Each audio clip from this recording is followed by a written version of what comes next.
వెంకటయ్యపాలెంలో జరుగుతున్నటువంటి ఈ యొక్క కాపు ఆత్మీయ సమావేశం మీద ప్రస్తుతం గుడివాడ అమర్నాథ్ కూడా పాల్గొన్నారు. ప్రస్తుతం మాట్లాడే ప్రయత్నం చేద్దాం. సార్ చెప్పండి, ఈ యొక్క కార్యక్రమం ఎలా జరగబోతుంది? ప్రధానంగా మీ ఎజెండా ఏంటి?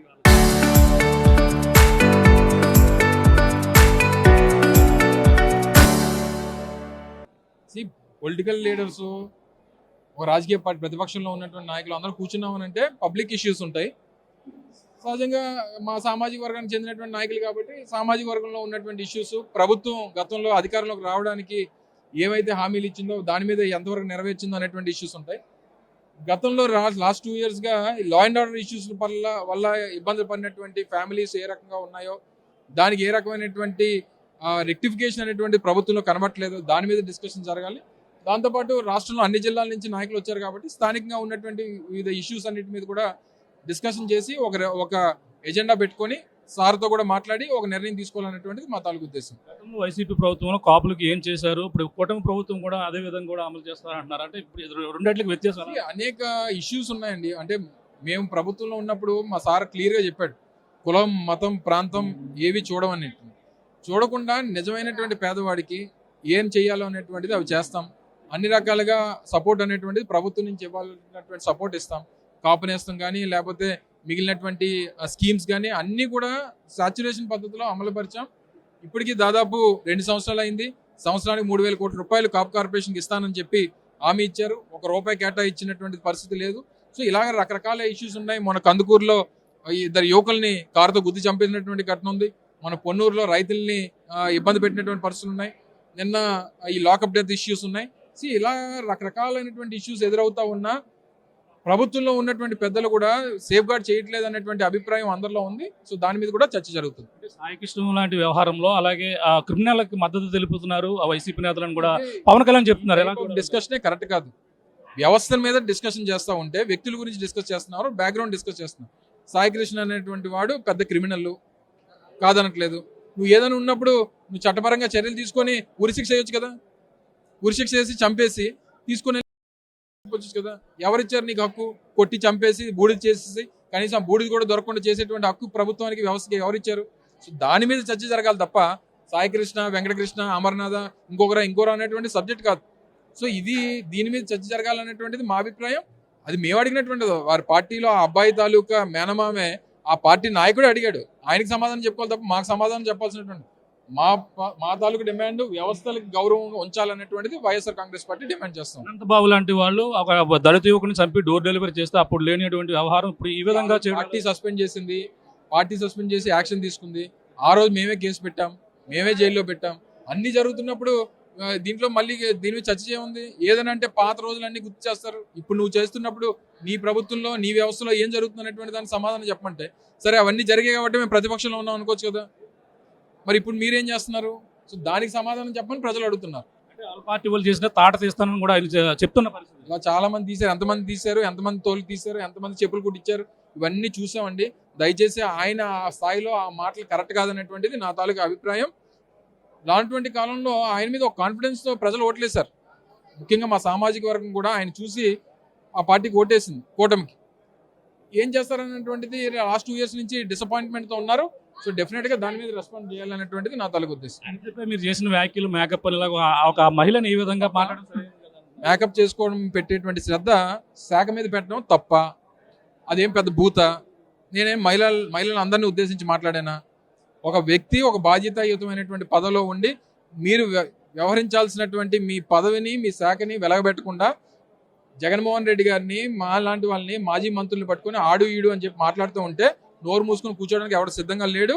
ఇంకా మళ్ళీ ఇంకేమన్నా మాట్లాడినా ఎందుకంటే గట్టిగా ఉంటుంది అనేటువంటి కూడా తెలియజేస్తాం. చెప్పుకొస్తున్నారు. ప్రస్తుతం అయితే అనేక మంది వైసీపీకి సంబంధించినటువంటి కాపు ముఖ్య నేతలు అలాగే మాజీ మంత్రులందరూ కూడా ఇప్పటికీ ఇక్కడికైతే చేరుకున్నటువంటి పరిస్థితి ఉంది. అలాగే ఇప్పుడు ఏదైతే జరుగుతున్నటువంటి సందర్భాలు, కాపులపై కూటమి ప్రభుత్వం వచ్చిన తర్వాత జరుగుతున్నటువంటి అన్యాయాలపై కూడా మొత్తం అంతా కూడా ఎప్పటి నుంచో సమావేశం నిర్వహించాలనుకున్నాం. ఆ విధంగానే ఈ రోజైతే ఈ యొక్క వెంకటయ్యపాలెంలో నిర్వహిస్తున్నారు. అలాగే మాజీ ఎమ్మెల్సీ ఆ తోట తిరుమతుల ఆధ్వర్యంలో ఈ రోజు నిర్వహిస్తున్న పరిస్థితి ఉందన్నారు. అలాగే ముఖ్యంగా అనేక అంశాలు, అలాగే కాపు యువకులపై జరుగుతున్నటువంటి అన్యాయాలు కావచ్చు, ఇవన్నిటిపై కూడా చర్చించబోతున్నాం. మేము మద్దతు తెలపడం లేదు. అలాగే ఇది ఒక చట్టాలు ఉన్నాయి, ఎవరైనా తప్పు చేస్తే మాత్రం చట్టాలు ఉన్నాయి. చట్టాలను అతిక్రమించి ఈ కూటమి ప్రభుత్వంలో జరుగుతున్నటువంటి అన్యాయాలను ప్రశ్నించడం, ముఖ్యంగా కాపులపై జరుగుతున్నటువంటి దాడులకి ముఖ్యంగా ఈరోజు అయితే సమావేశం నిర్వహించినట్టుగా, అలాగే ఏదైతే మాజీ మంత్రి గుడివాడ అమర్నాథ్ కూడా చెప్పుకొస్తున్న పరిస్థితి, అలాగే హోంమంత్రి అనితపై చేసినటువంటి వ్యాఖ్యలు, మేము పరిపాలన పక్కన పెట్టి ఈ విధంగా చేయడం తప్ప, అది ఈ విధంగా మాట్లాడడం మేము సరైనది, ఈ విధంగా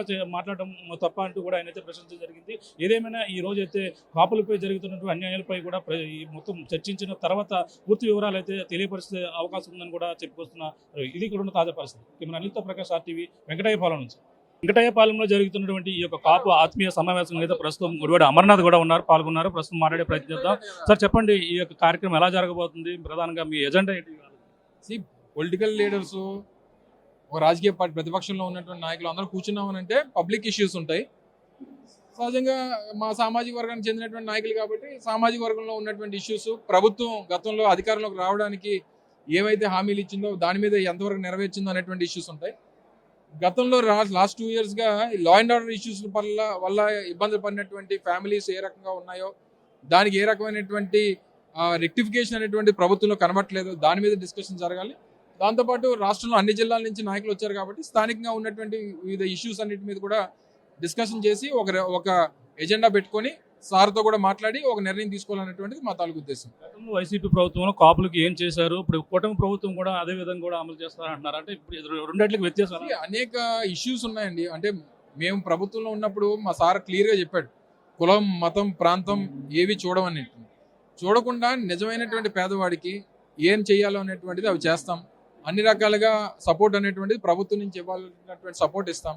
కాపు నేస్తం కానీ లేకపోతే మిగిలినటువంటి స్కీమ్స్ కానీ అన్నీ కూడా సాచ్యురేషన్ పద్ధతిలో అమలుపరిచాం. ఇప్పటికీ దాదాపు 2 సంవత్సరాలు అయింది. సంవత్సరానికి 3,000 కోట్ల రూపాయలు కాపు కార్పొరేషన్కి ఇస్తానని చెప్పి హామీ ఇచ్చారు. ₹1 కేటాయించినటువంటి పరిస్థితి లేదు. సో ఇలాగ రకరకాల ఇష్యూస్ ఉన్నాయి. మన కందుకూరులో 2 యువకుల్ని కారుతో గుద్ది చంపేసినటువంటి ఘటన ఉంది. మన పొన్నూరులో రైతుల్ని ఇబ్బంది పెట్టినటువంటి పరిస్థితులు ఉన్నాయి. నిన్న ఈ లాకప్ డెత్ ఇష్యూస్ ఉన్నాయి. సో ఇలా రకరకాలైనటువంటి ఇష్యూస్ ఎదురవుతా ఉన్నా ప్రభుత్వంలో ఉన్నటువంటి పెద్దలు కూడా సేఫ్ గార్డ్ చేయట్లేదు అనేటువంటి అభిప్రాయం అందరిలో ఉంది. సో దాని మీద కూడా చర్చ జరుగుతుంది. సాయి కృష్ణ లాంటి వ్యవహారంలో అలాగే క్రిమినల్కి మద్దతు తెలుపుతున్నారు ఆ వైసీపీ నేతలను కూడా పవన్ కళ్యాణ్ చెప్తున్నారు. ఎలా డిస్కషనే కరెక్ట్ కాదు. వ్యవస్థల మీద డిస్కషన్ చేస్తూ ఉంటే వ్యక్తుల గురించి డిస్కస్ చేస్తున్నారు, బ్యాక్గ్రౌండ్ డిస్కస్ చేస్తున్నారు. సాయి కృష్ణ అనేటువంటి వాడు పెద్ద క్రిమినల్ కాదనట్లేదు. నువ్వు ఏదైనా ఉన్నప్పుడు నువ్వు చట్టపరంగా చర్యలు తీసుకొని ఉరిశిక్ష చేయొచ్చు కదా.